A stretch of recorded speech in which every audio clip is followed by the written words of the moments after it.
Olá, eu sou Paulo Brites, você está no meu canal, Aprender Eletrônica com Paulo Brites.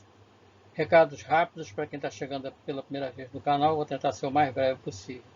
Esse canal não tem propaganda, eu não monetizo o canal vendendo com propagandas de coisas que, enfim, nem sei o que é. E pediria também para, na contramão de que todo mundo pede para botar o like no início, eu peço para você colocar o like lá no final do vídeo se você realmente gostou do vídeo. Eu não estou querendo like de dedo nervoso que sai clicando em tudo, não sabe nem o que é. Eu quero um like consciente, se gostou, dá o like. Não gostou, dedinho para baixo, tudo bem. Comentários sempre bem-vindos, sempre digo, comentário não xingou a mãe, tá tudo bem. Pode criticar, pode, enfim, fazer pergunta, que eu respondo em 24 horas, geralmente. Questão da monetização, que eu falei que não faço. Se você quiser contribuir para o canal, lá no final eu vou fazer uma proposta para você fazer uma doação para ajudar no trabalho, compra de material, etc. Vamos passar para o assunto o mais rápido possível aqui. Divisor de tensão capacitivos da teoria para a prática. Esse vídeo ele complementa dois artigos que eu escrevi na revista Antena, na edição de dezembro de 2022 e janeiro de 2023. E eu sugiro fortemente que você vá lá no meu site, paulobrite.com.br, e leia os artigos, porque aqui eu vou fazer uma coisa mais rápida, sem muito detalhamento, e lá tem os detalhamentos. Ele complementa também uma dúvida que um aluno colocou nas minhas aulas do curso eletrônico online,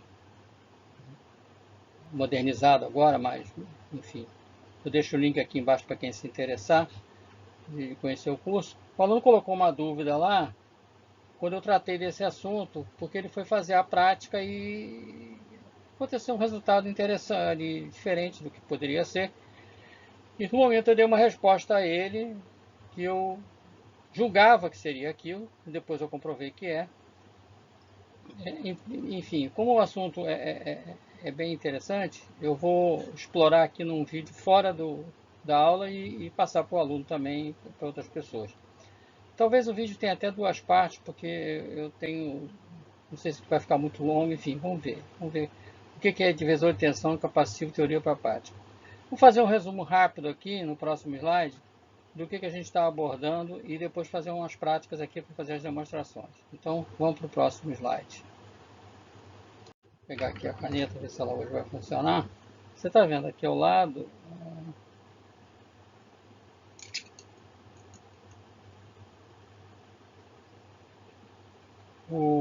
aqui, ó, esse bloquinho verde que eu trouxe lá do artigo da Antena e também da aula de eletrônica básica para tomar como uma referência. Aqui eu estou fazendo um divisor de tensão com dois capacitores só, eletrolíticos, mas não precisa ser.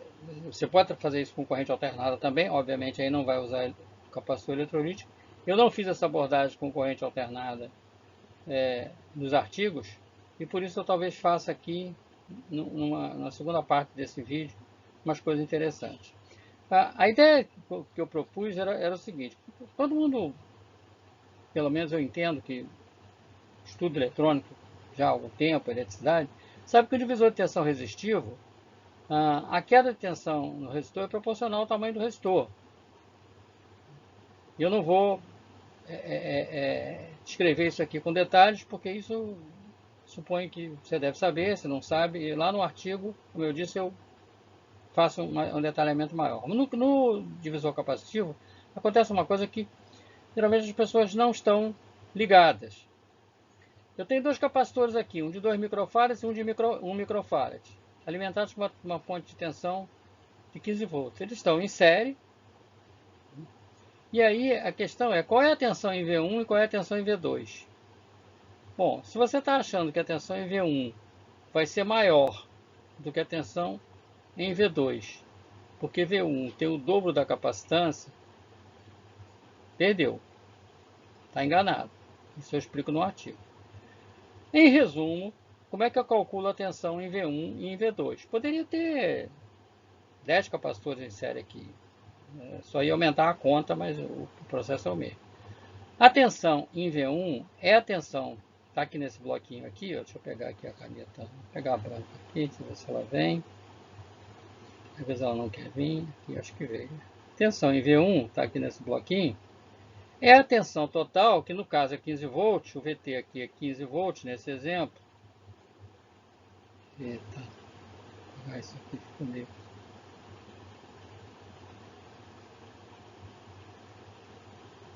Vou voltar aqui, ficou meio curto aqui.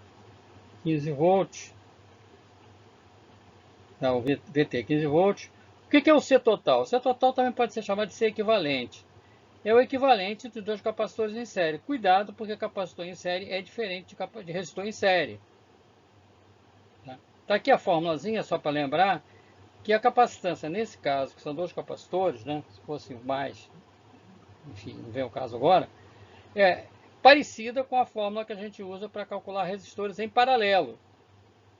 Então eu teria o C total, ou C equivalente, C1 vezes C2, dividido por C1 mais C2. Nesse caso aqui, deixa eu ver se eu consigo escrever aqui, eu teria 2 vezes 1 sobre 2 mais 1, que daria 2/3 de microfarad.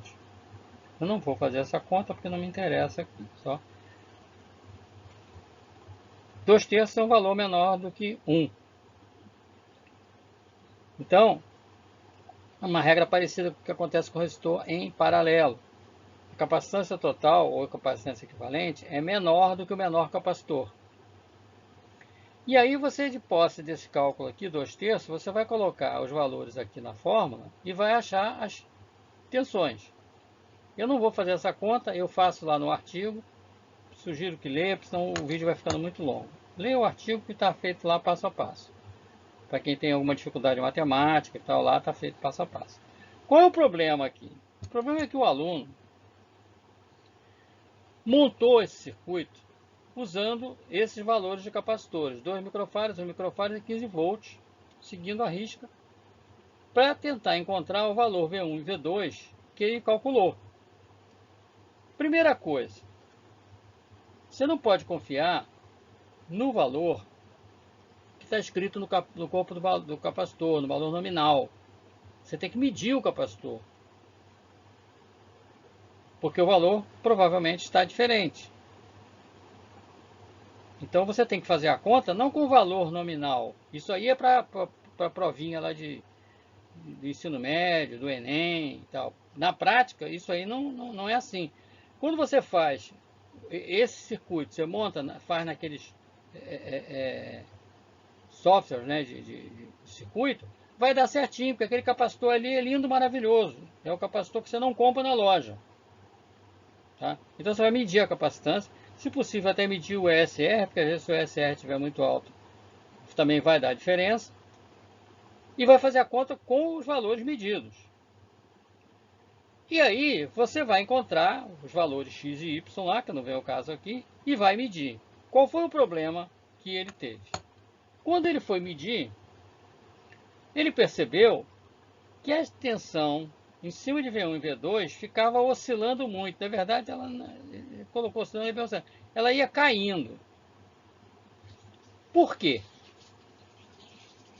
No momento, eu respondi a ele rapidamente que eu supunha que era porque as capacitâncias eram muito baixas, porque aquilo era apenas um exemplo teórico, e a carga do multímetro, embora fosse uma carga de 10 megôhms, que é a carga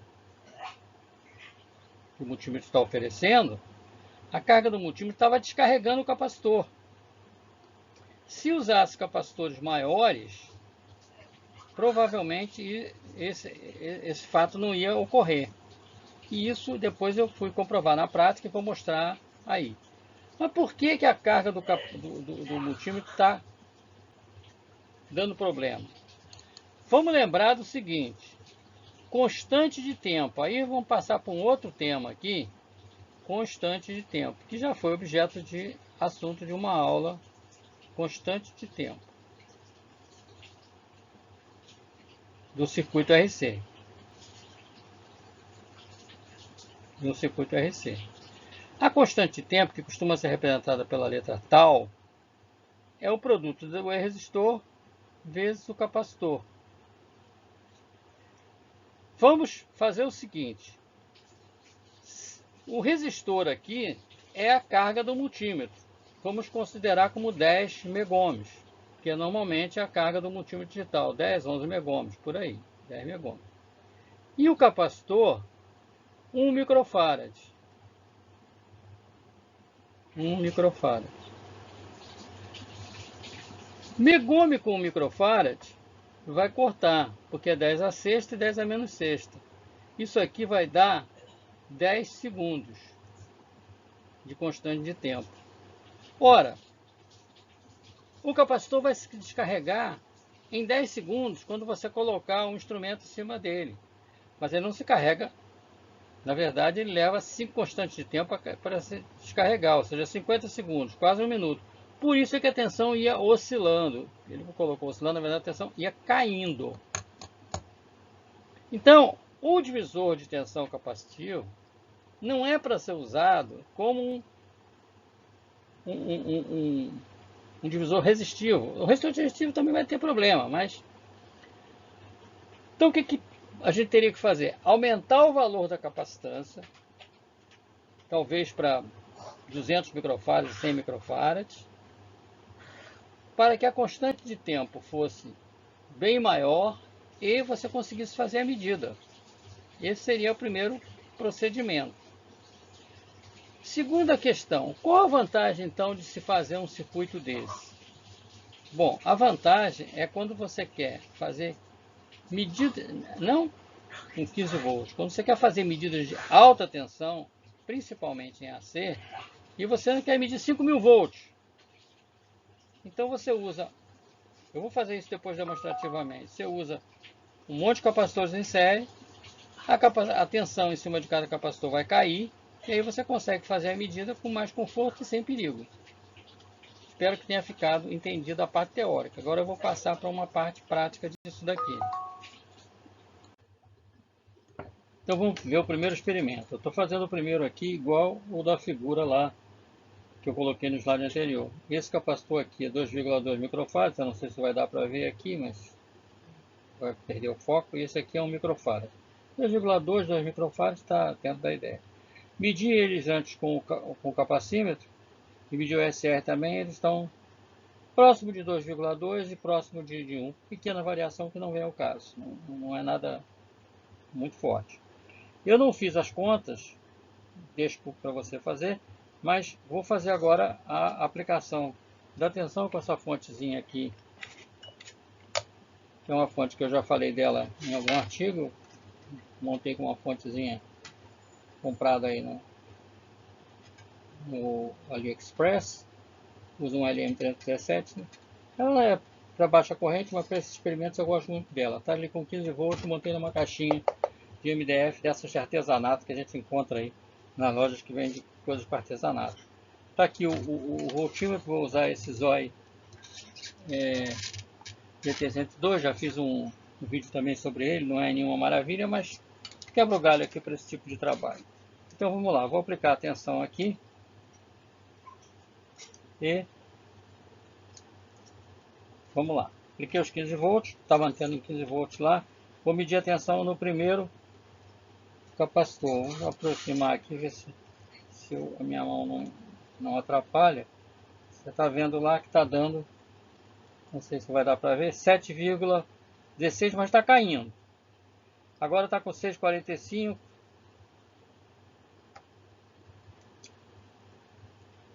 Demorei aqui a trocar a ponteira. Vou ter que fazer de novo aqui, porque o negócio... Vamos lá.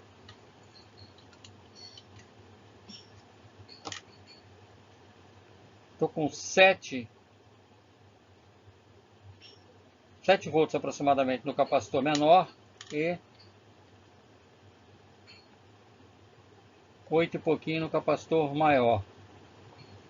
Como a diferença é muito pequena, nesse caso aqui a gente não percebe muito, mas vamos lá, eu vou tentar novamente. Eu quero mostrar que a tensão está caindo, vamos lá.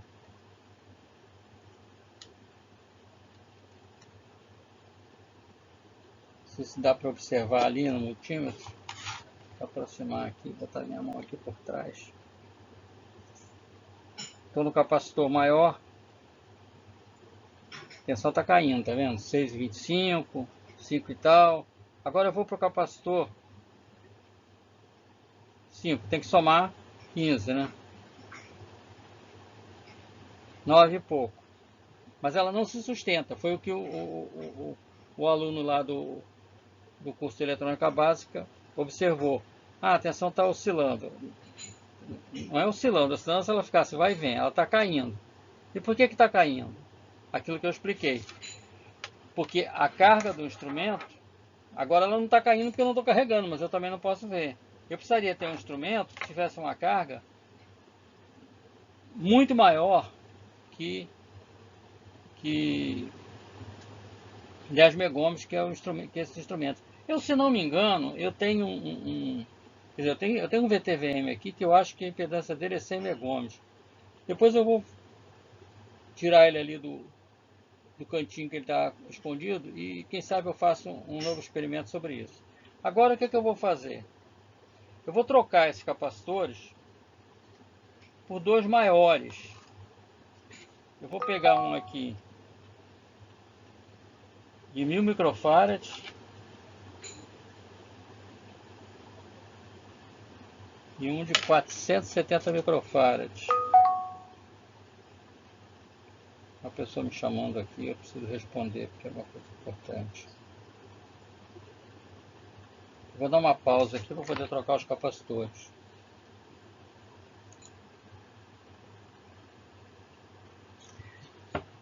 Agora eu vou trocar os capacitores, como eu falei, eu fiz uma pausa. Vou colocar um aqui de 1000 microfarads e um de 470 microfarads. Vamos dar uma conferida aqui nos valores, porque eu vou deixar os valores para você fazer a conta aí depois e ver se vai bater próximo com esse aqui. Seria o de 1000 microfarads. Vou botar aqui o capacímetro, 1000 microfarads.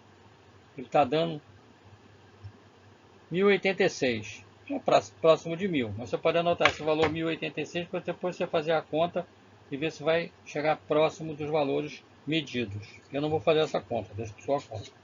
Esse aqui é o de 470 microfarads. Vou medir ele aqui. 470 microfarads. Esse aqui está dando 449 microfarads. Então ele está meio ruinzinho, né? Mas porque normalmente dá mais. Opa, desculpa que eu não mostrei o 449 microfarads. Então o outro estava com 1086, se não me engano, e esse com 449. Sugiro que você faça a conta com esses capacitores, ache o valor da série. Aliás, eu posso até achar o valor da série aqui, vou até fazer isso. Vou colocar eles em série. Vou colocar aqui no próprio board. Esse aqui é o de 1000.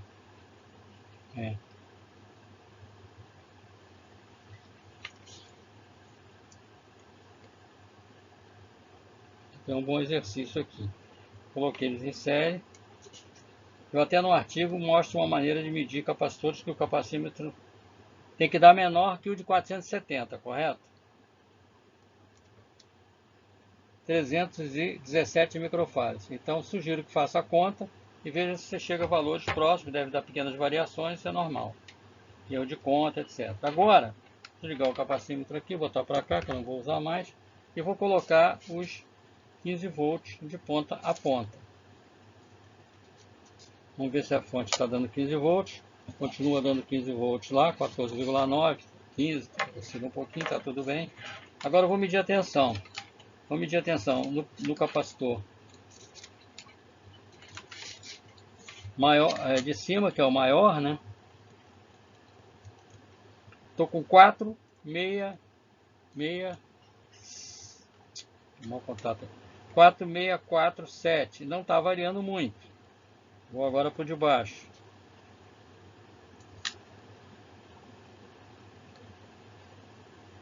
10,42. Se você somar 10,42 com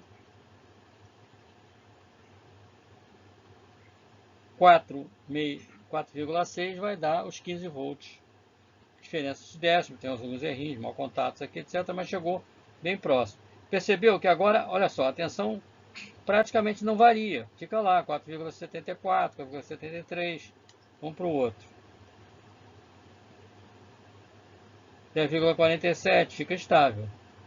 Então, a suposição que eu tinha feito, deixa eu ver se eu consigo virar a câmera aqui, né? Porque é chato ficar falando e a pessoa não me vê, parece que tem um fantasma falando aqui. Vamos lá. A suposição que eu tinha feito de que era o instrumento que estava carregando os capacitores, quer dizer, botando carga em cima do capacitor e fazendo com que se descarregasse e a tensão não se mantivesse, valeu. E agora, por que isso? Volto a falar. Por causa da constante de tempo, que é o produto da R vezes C. O R está constante porque é a impedância do voltímetro, que é 10, 11 megôhms. Nesses voltímetros digitais é sempre essa impedância. O C muda, porque num caso era 2 microfarads, no outro é 1000, 470. Então, essa constante de tempo maior faz com que você mantenha mais tempo o capacitor carregado. Essa é a explicação teórica da prática. Sempre eu insisto nisso, não existe uma mágica. Não existe uma mágica. Se não está dando certa experiência, tem que descobrir o porquê. Isso é método científico, falado, descoberto, sei lá como se quer, por Galileu lá em 1500 e alguma coisa. Tá? O grande Galileu, precursor da ciência. Você faz o experimento para provar a prática. Faz o experimento para provar a teoria. Você tem uma teoria, você tem um conceito, aí você vai fazer um experimento para ver se aquilo se repete. Se não se repetir, ou o seu experimento está mal feito, você errou alguma coisa na experimentação, ou a sua teoria está mal construída. Aí você vai ter que bater a cabeça para descobrir. Eu não vou fazer agora para o vídeo não ficar muito grande, mas posso fazer depois. Para que serviria isso aqui se o capacitor descarrega? Se você usar um banco de, sei lá, 20 capacitores que suportam 500 volts cada um, você tem um conjunto que de ponta a ponta suporta 10.000 volts. Você quer medir uma tensão de 10.000 volts. Você não tem um instrumento para medir uma tensão de 10.000 volts. Você não vai colocar 10.000 volts, porque é muito arriscado. Então, agora, como você botou 20 capacitores, esses 10.000 volts vão se dividir em 500 volts. Então você pode medir em cima de um capacitor 500 volts. E aí você tem que não vai usar capacitor. Isso é muito útil para medir tensões AC altas. Você não vai usar capacitores eletrolíticos, obviamente. Você vai usar capacitores de poliéster com uma capacitância razoavelmente alta, né, para o instrumento não carregar. E aí você consegue avaliar uma tensão muito alta através dessa tensão muito baixa. Essa é uma das aplicações que tem essa ideia do capacitor, do divisor capacitivo. Tem outras, mas, enfim, é um universo de possibilidades. O importante é perceber isso, é perceber como você usa o conceito teórico para resolver um problema prático. Agora, se você gostou do vídeo, se ele foi útil para você, deixe o seu like, por favor, um like consciente. Coloque no comentário gostei, não gostei. Se você não gostou, você não vai deixar o like, você vai deixar o dislike, né? Dedinho para baixo. Coloque no comentário lá alguma coisa a mais, alguma observação a mais. E, se puder, faça uma doação para ajudar no trabalho. Você está ajudando a um trabalho que você está vendo realizar, você não está dando dinheiro para uma propaganda de uma coisa que você não sabe nem o que é e quem está fazendo a propaganda também não sabe. Por isso eu não monetizo o meu no canal no YouTube. Já fui criticado por isso, continuo dizendo, não monetizo e não gosto de canal monetizado. Além de ser um saco, porque você está assistindo o negócio, prestando atenção, até aquela propaganda no meio do caminho, vendendo remédio para matar piolho e barata. Então, eu vou deixar nos comentários do vídeo o link para doação pelo PagSeguro da UOL ou pelo PayPal. Fique à vontade. Até o próximo vídeo, obrigado por ter assistido. E divulgue, se você achou legal, não esquece de se inscrever e divulga para os seus amigos, porque aquilo que a gente aprende, a gente tem que passar adiante. Coloque isso na cabeça. Tudo que a gente aprende, a gente tem uma obrigação moral de passar para o próximo. Caixão não tem gaveta. Não adianta ficar com você, porque quando você morrer, você vai levar para outro mundo. E não tem gaveta para botar lá o HD lá, tá? Pensa nisso. Até o próximo.